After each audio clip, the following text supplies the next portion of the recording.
Hi, welcome to Chad's Silversmithing. Before we get too far into the video, if you wouldn't mind hitting the like button, that really helps to get my channel promoted, and I appreciate that. I also love it when people leave comments, so if you have questions or ideas for videos or constructive criticism, or just want to tell me how you do things, I always like to hear those kinds of things. So when I was a beginner, I learned the basics, and then for a long time I kept making the same thing over and over again because I wasn't quite sure what else to make. And so one of my goals on this channel is to provide a whole bunch of beginner projects. And today I'm going to show you how to make a nice beginner pendant that I think is easy, will push a few of your skills if you're new to this, and I think it's just an overall good beginner project. So it's going to have two stones, and it's going to be kind of a slide pendant. So we'll do that. Before we get started, I wanted to thank some people. My patrons over on Patreon are my core group of supporters, and I think they're wonderful.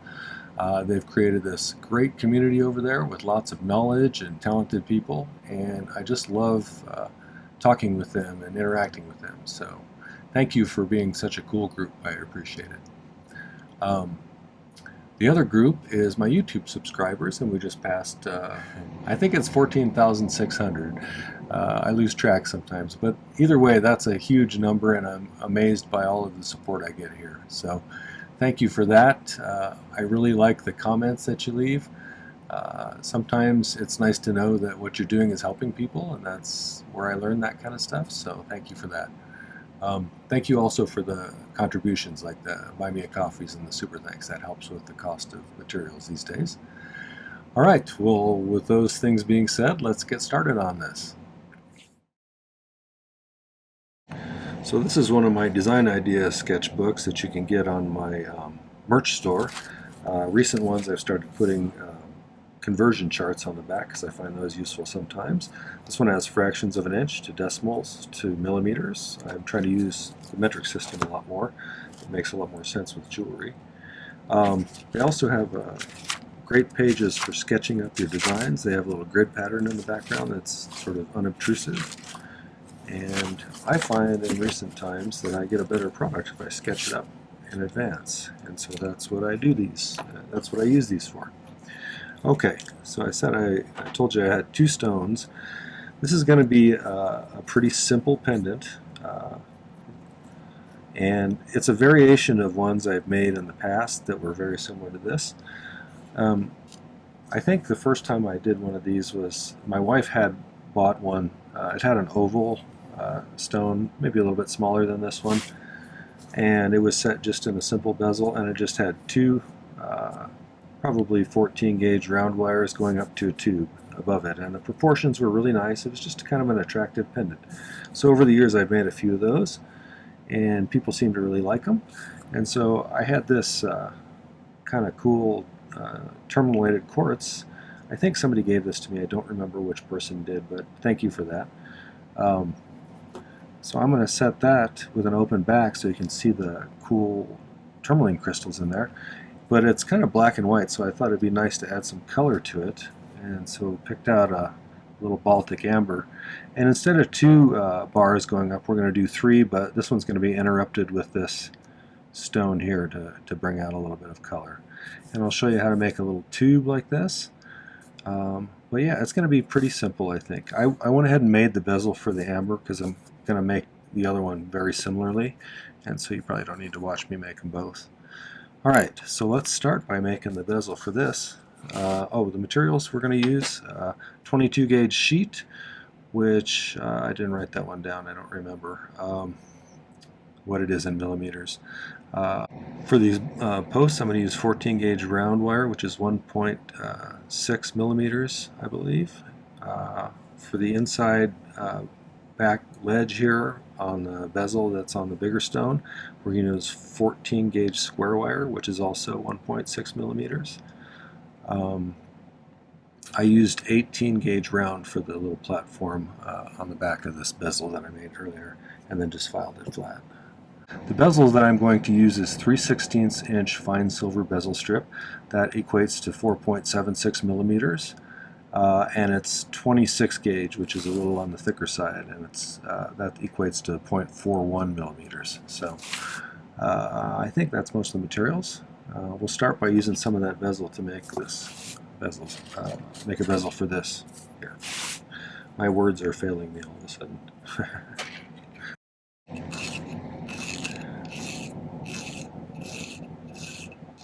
If I'm a little hoarse today, it's kind of smoky here today. There's a smoke from some forest fire from somewhere in the area.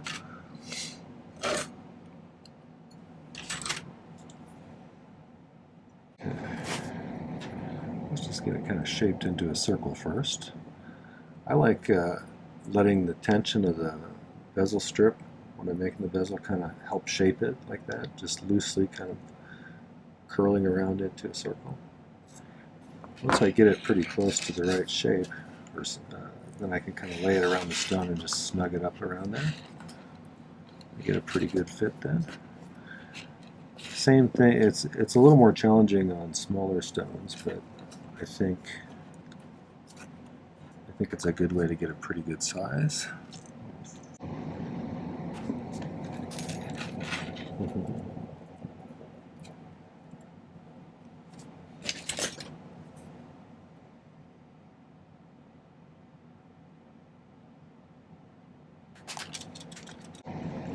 Had a really nice comments on the last video. A lot of nice people out there talking to you. Oh, I wanted to thank all the people who've been buying my ebook. That really helps support the channel a lot. If you're unfamiliar with what I'm talking about, I made a guide to all of 2023's videos, and I think it's 160 or 170 videos I did in 2023. And it has a page for each video, and it has a picture of the final outcome. It has a picture of the sketch that I drew. It has a list of materials you need to make it.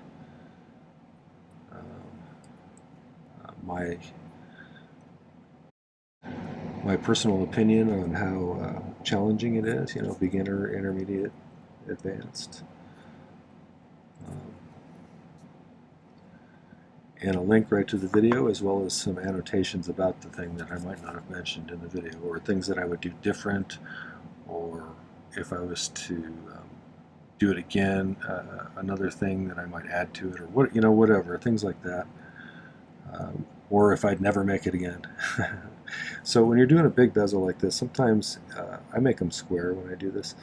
It makes it easy to lay a little piece of solder like this.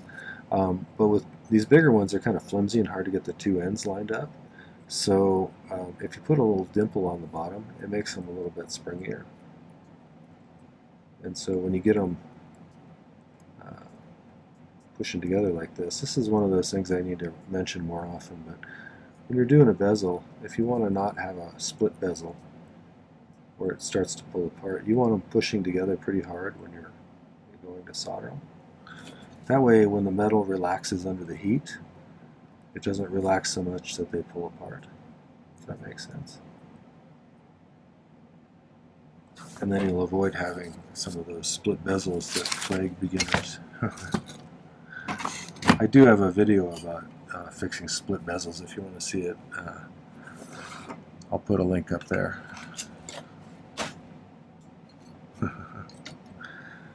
That was the bane of my existence when I first started.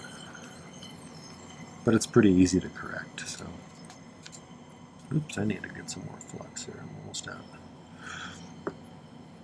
I also need to turn the valve on my torch.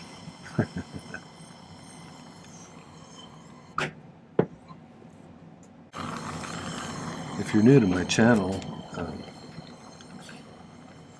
I use primarily hard silver sheet solder, which looks like this. I use a liquid flux that I dribble on usually with a bottle like this, or sometimes I spray it on.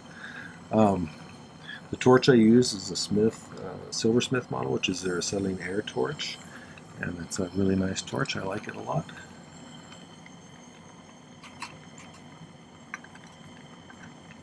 Smith, I would advertise for you because I like your torch. I use a #1 tip on it because it's a good size for general use.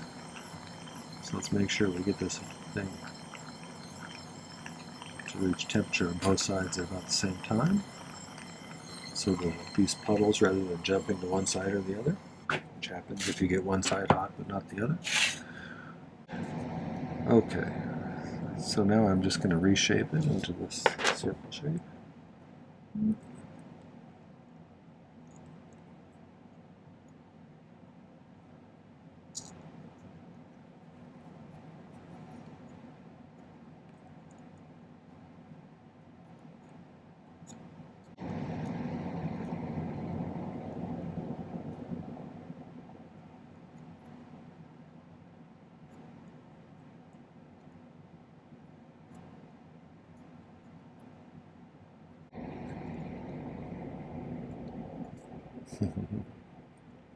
Sometimes when I do this, I get lost in my thoughts and forget that I'm shooting a video. So if I move out of frame or something, that's probably why.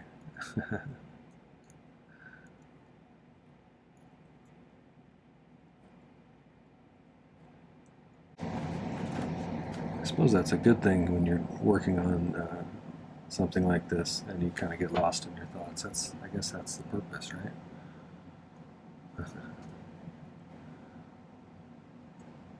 Unless you're producing a video for people's entertainment, in which case you should focus. That's a pretty good fit, and I think we got it shaped reasonably well. I guess we'll see how round the stone actually is. Okay, let me find some 14 gauge square wire. That took way longer than I expected. That means it's time to clean my table, I think.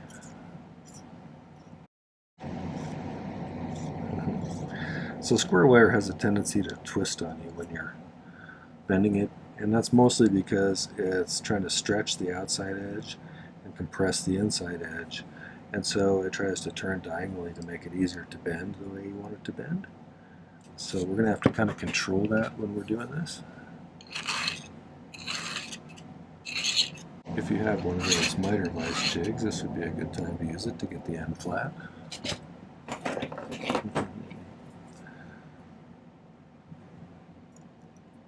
So if I use these wide-nosed ones, it's easier for me to control that twist usually. But I can tell it's already this side's trying to bend down inward like that, so I'll periodically stop. And adjust it back this way.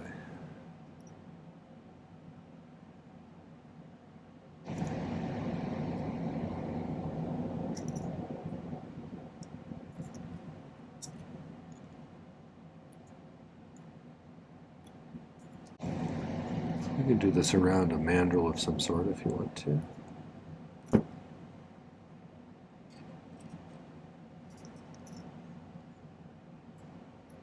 kind of get used to doing things one way, even when you find a faster way. Sometimes it's hard to break habits. Although I do like free-forming things. It keeps me good at doing that. Okay, so I've got it overlapping itself like that. That's a good way to try and kind of get size-wise pretty close. So I'm thinking that's close, but it's probably not touching all the way around exactly. So I'm going to cut it just a little bit long.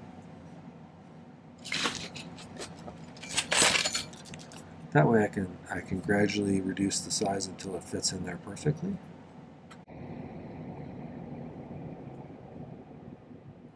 Okay, you can kind of see in there how far they overlap, so that's how much extra I have.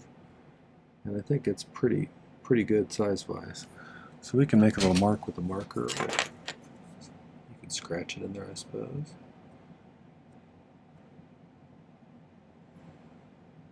And I'm going to try and leave it a little bit long, so I have to force it in here when the two ends are pushed together in order to get it inside of the bezel. That way I'm assured a pretty tight fit.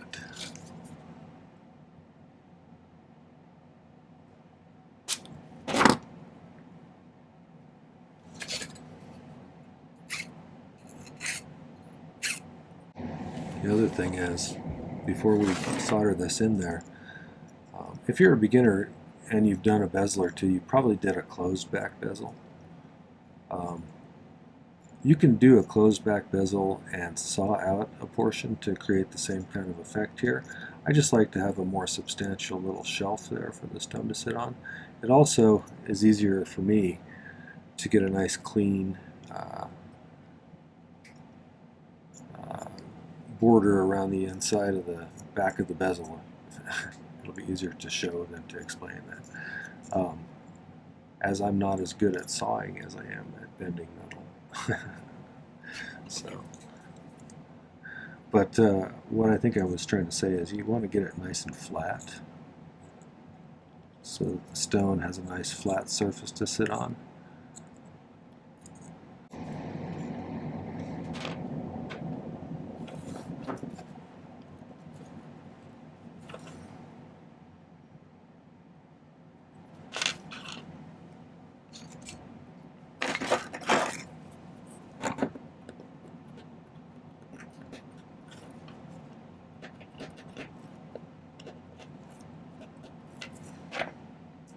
Pretty flush on the bottom. I'm going to cut quite a few pieces of this solder in pretty good sizes. This is one of those things that I thought was cool when I first learned, and I wondered why I didn't ever realize it just instinctively, but you don't have to set the solder on top of things for them to solder. And so an easy way to do this is to flux it and then put a number of these in a circle.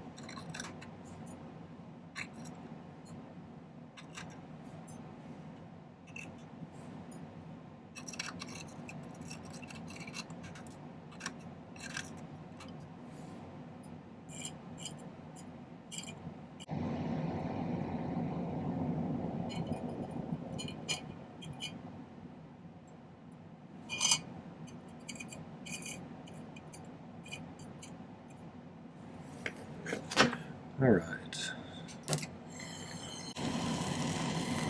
If you're new to this and you're having trouble having solder do what you want it to do, one of the most common reasons is inadequate fluxing. You need to flux more. Make sure you get kind of a crusty coating on things.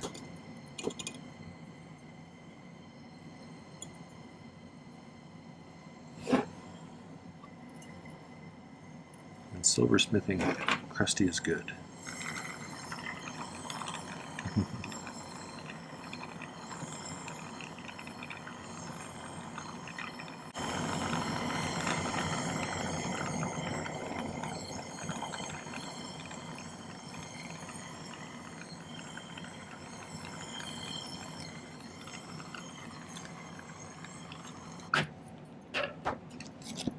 That should create a nice little platform for our stone. Clean up the bottom here so it looks like a nice single piece of metal.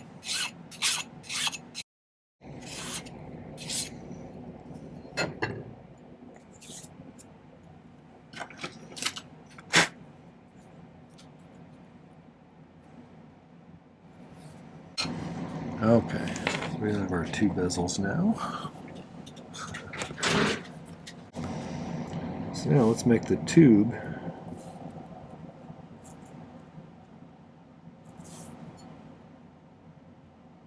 And to do that, I'm going to use 22 gauge sheet. And I cut a piece already. And the way that I calculated how long of a piece to cut to make the size of a tube was I measured this. This was about 6 millimeters, and I multiplied it times pi because pi times diameter equals circumference. And so this will get me relatively close to that. I just kind of eyeballed how wide it was, but we'll use this to make our tube. I'm going to use my bail making pliers. I have a big pair. These ones here are pretty good for doing this kind of stuff. So I'll try to get this started.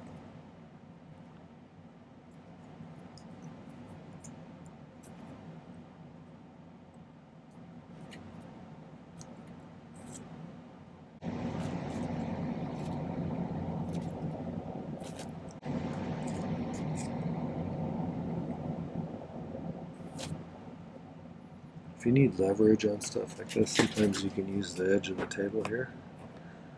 Push down. When you're bending stuff that's a little hard to bend.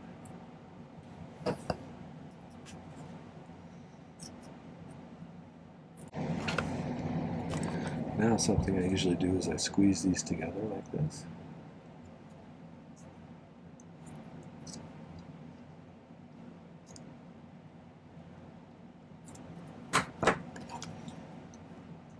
Gently push the middle down a little bit. Work your way outwards. And that pushes those ends together. The very ends, if you want to use your chain nose pliers, you can just kind of squish them in like that.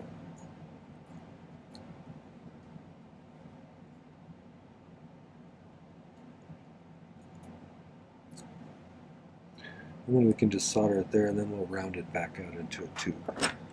I'm going to show you something that probably isn't a beginner skill, but it's something that as a beginner you might consider learning how to do, and that's pick solder. Pick solder is where you pick up a little bit of solder on the end of a soldering pick. This one's a titanium one, so it doesn't really transmit heat. But you can ball up some solder here, heat the piece up to the soldering temperature, and just touch it to there. And it makes it a really efficient way to place exactly how much solder you want somewhere. And I think it's a good skill to learn. It really advanced my skills. So if you're interested, I'll put a link right there. One of the biggest things it does is speeds up your process, which is one of those things I struggled with when I was a beginner. It took me so long to make things. But the good thing is, it gets better the more you practice. So keep practicing.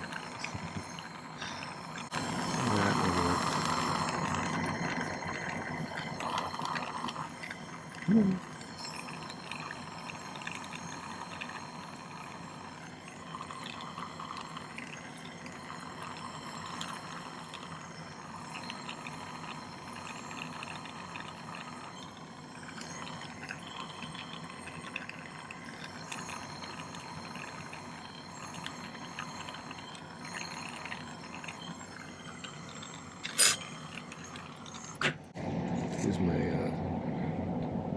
round nose pliers to kind of get the shape back on the ends. I don't think the bail making pliers are small enough to get them there. Not quite. We do have this other one though. Let's see if one of these is about the right size.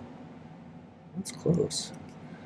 That can help me to get it rounded out a little bit, at least further in towards the center. Having a number of different sizes of these bail making pliers is a good idea, I think.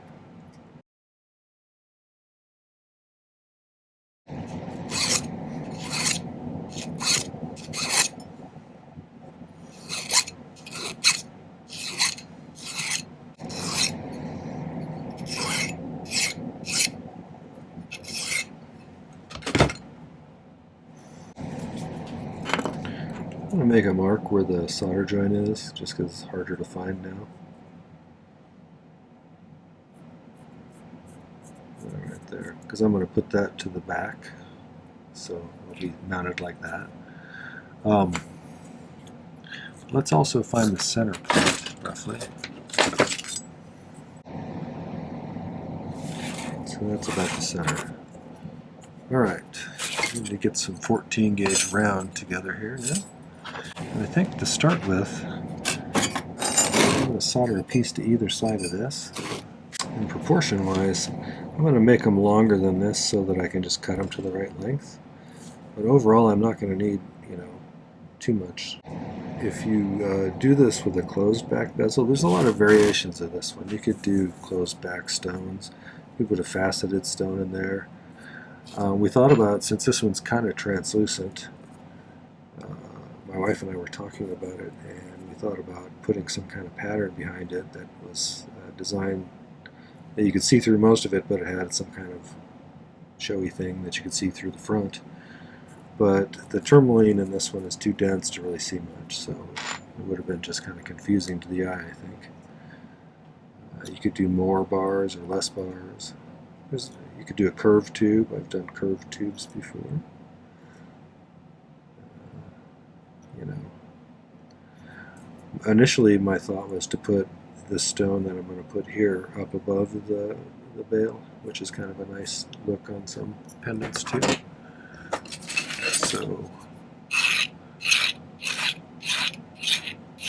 you could make 20 of these and have them all look completely different, I think, probably.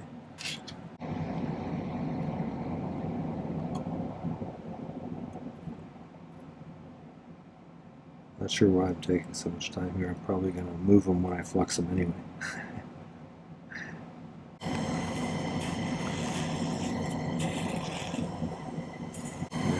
The good thing about this is if I don't get them on straight the first time, I can probably move them around a little bit if I get the solder to reflow.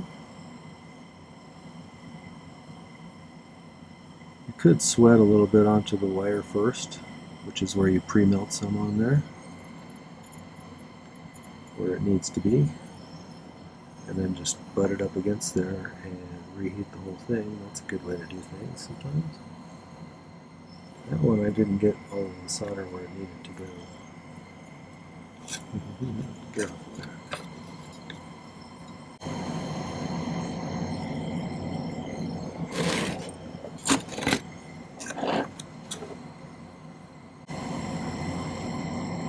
That's pretty good, I think. I kind of like the proportions I drew out here, so let's go with those. So if we do this,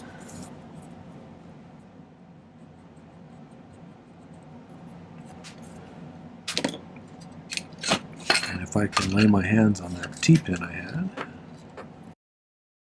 if I do that marker thing, then when I scratch a line through it, it's pretty exact. It's more exact than if I just used the marker itself. So what I can do then is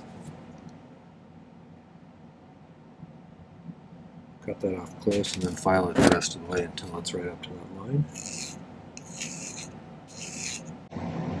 That looks pretty good. You want it to go kind of pointing straight through the central point of the other circle. If you're pretty new to this, one of the real tricks to learning how to solder well is figuring out where to point the heat and when. And it all has to do with how much mass things have. So this piece down here and this piece over here have different amounts of metal in them. This one has quite a bit more because of that square wire on the bottom. So it's going to take a little longer to get that up to the soldering temperature than it will this piece. So because of that, you're going to spend more time over here at first and start including that as well. And you kind of get an instinctive feel for it after a while. But the thing is, if you get this up to temperature and you have the solder down in there, whether you lean it in there or whether you did what I just did, and this is hot enough for it to flow, it'll flow onto the wire there. But it may not really stick to this if this hasn't reached the 1450 degrees that it needs to for this to stick together. So it gets what's called a cold solder joint. And if you put any pressure on it, because the solder didn't really adhere to the bigger piece, it'll just break right there. If you're worried about that, that happens a lot as a beginner, and it's not a big deal. You just have to check your solder joints to make sure they're strong. And after a while, it starts being less of a problem as you get the hang of soldering. So I'm going to make a little mark on the bezel where I think that should go to help me keep track of that. Because I want them to be pretty symmetrical.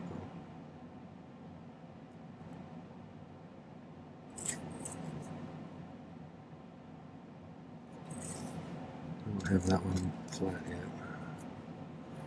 straight, I should say. That's pretty close, so I'm going to mark it right about there. And the thing I'm going to have to do is, bezel is curved that way, so I'm going to have to create a little angle going on these so they go straight up and down and solder nicely to the side of the bezel.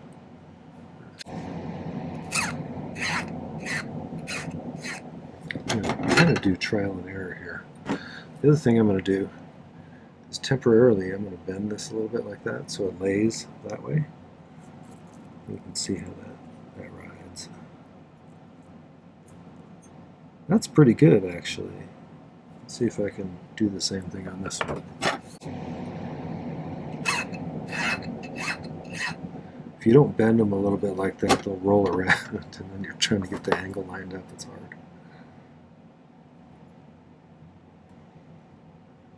Or you could just use square wire, I suppose, which doesn't roll around.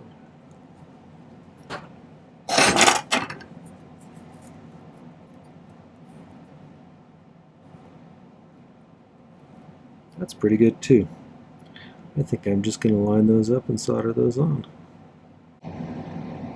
So if you find it too challenging to do two stones to start with, this looks really nice just with a tube bale and a single stone as well. You could just skip the middle one if you wanted to. There's so many variations on this one.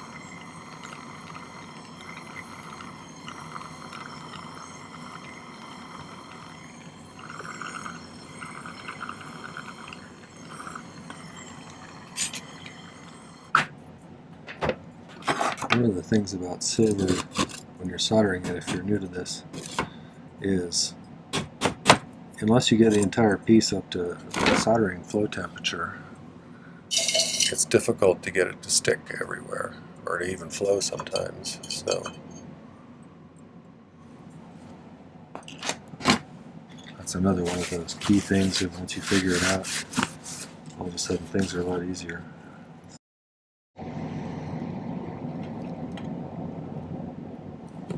I'm thinking about like that.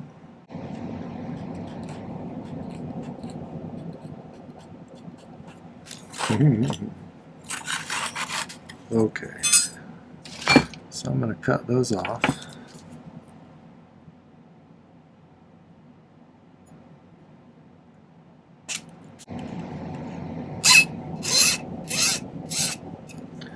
So one of the things I'm going to do is, since this slopes underneath, I want this to sit flat against the person's sternum.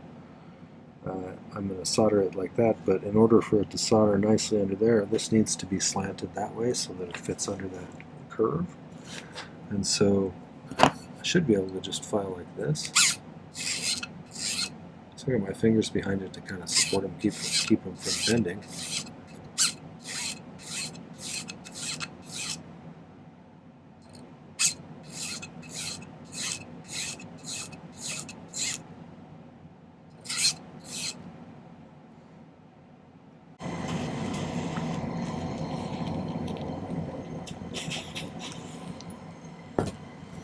So again, more mass over here probably than this. So let's get that hot first.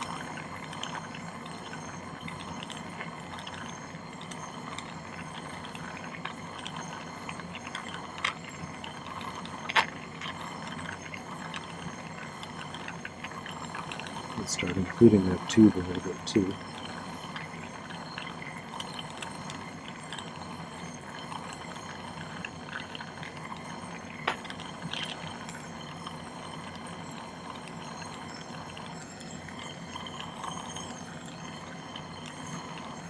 We got two of them, I think. I'm going to have to go back and pick solder this one on this side. Probably the reason that happened, it might be slightly apart from it.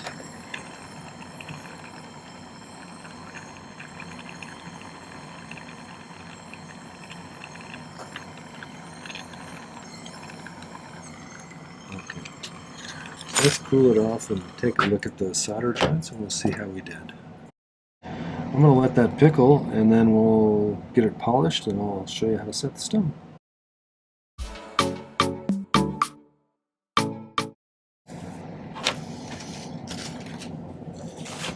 Okay, so I'm going to set the amber in there. I got to put this one in here. I filed them both down a little bit to make them shorter. I think this has kind of an opaque patch. I'll try and put that towards the bottom. And I do this a little bit differently than some people. I use my chain nose pliers, although that's not the right one.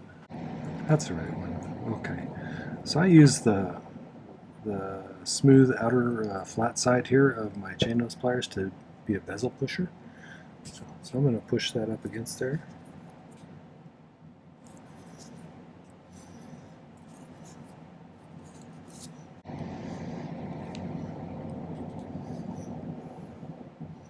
Once it's laid down nice, then I'm going to use the smooth outer part that I've polished a little bit on these. And I'm going to rub that top edge here pretty hard, like that. That's called burnishing.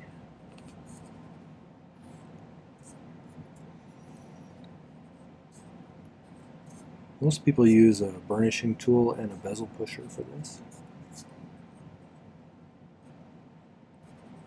I will do a little bit of cleanup with a Dremel, but that's basically what I was going for. So, alright, I'll take some better pictures and put them at the end.